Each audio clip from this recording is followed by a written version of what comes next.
them guidance, and they take Haiti to elections and a new elected president of Haiti. There certainly are tensions. There are certainly people on all sides of this issue having different interpretations of Article 149. That's why it's important that dialogue happen, and that the Haitian authorities and Haitian stakeholders have a dialogue so that a way forward can be charted, one that gives the people of Haiti the opportunity to decide who their next government is. Thank you. James Bays, Al Jazeera. Special Representative, there are some suggestions that perhaps this was in part an inside job. Given that, and given the situation in Haiti, is the criminal justice system in Haiti up to this investigation? Do they need international help? In fact, should there even be an international investigation? They are working on this investigation, and they have asked for assistance with the investigation. I just came out of a meeting with the Security Council where the permanent representative of Haiti made a request for assistance with the with this investigation from the international authorities. And so it is important that these requests be taken seriously. We certainly are prepared as BNU with the expertise that we have on board to assist this investigation and to reach out and to call for further expertise as necessary. Thank you. Michelle Nichols, Reuters. Hello, thank you so much for this briefing. A question on elections. Can you remind us when Haiti was aiming to hold these elections, and are they still on track? Is this going to delay anything? We're in the process of working that out. The plan is to have the first round of parliamentary and presidential elections take place on September 26th, with a second round in November. When the president met, when the prime minister met with us yesterday, he said the intent is to maintain this calendar. And we are working with the local election authorities and with the Matthias Pierre, Haiti's prime minister for electoral matters, and to look at the issues and to do our utmost to meet this stage. Thank you. Abdelhamid Sayam. Thank you, Madam. My name is Abdelhamid Sayam from the Arabic daily Al-Quds Al-Arabi. I want to ask you if the president was supposed to relinquish his post last February. Had he relinquished his post, we might save, the country could have been saved of all this trouble.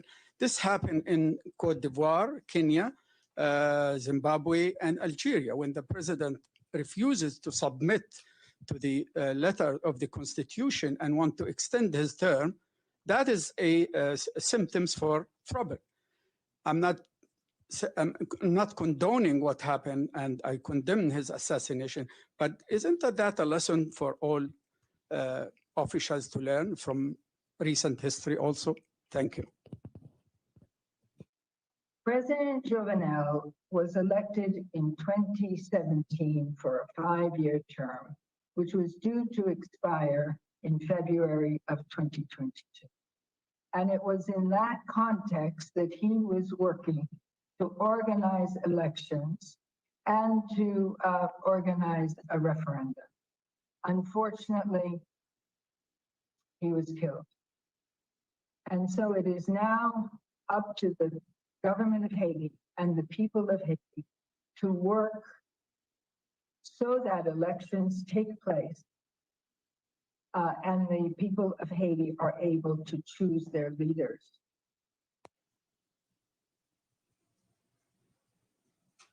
Thank you. We're going to go to the screen. Rick Gladstone, New York Times. Rick.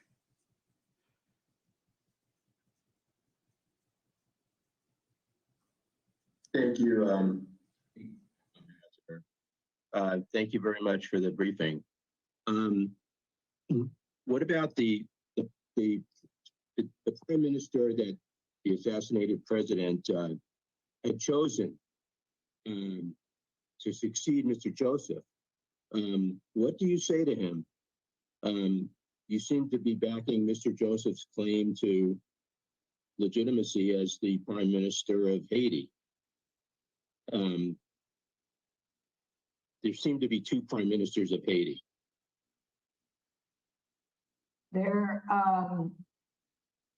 Claude Joseph was prime minister of Haiti until the second prime minister would have been sworn in and have picked his government.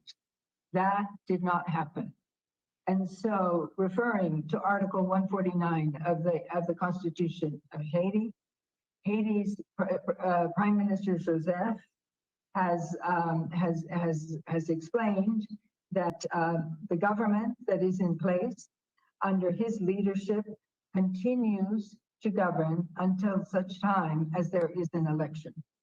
If there are to be any changes in that procedure, it would have to be the result of a political agreement between the parties involved.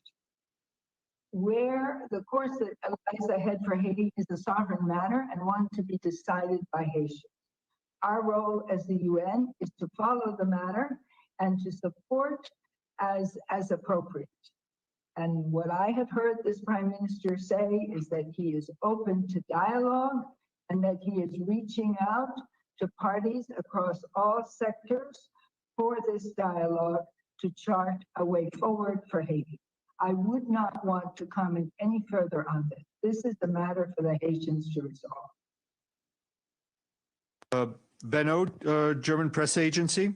Thank you for the briefing. Did you get any information about the identities of the 4 killed and 2 arrested, or were you given any indication that you might get further information about these people?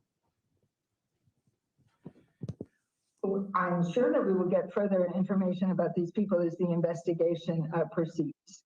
But as of this time, I do not have any to give you. I know that there have been more arrests. I'm not sure that your numbers are the latest ones, but even the ones that I would offer you, what I have now is that in the last 12 hours, reports have emerged that 4 members of the group that raided the presidential residence have been killed by the police, while another 6 are now in police custody. I'm also aware that a larger group of possible perpetrators have taken refuge in 2 buildings in the city and that they are now surrounded by the police. Thank you. Lenka White, Lenka Mainichi, no, okay. We'll go to Benny Avni on the screen. Benny.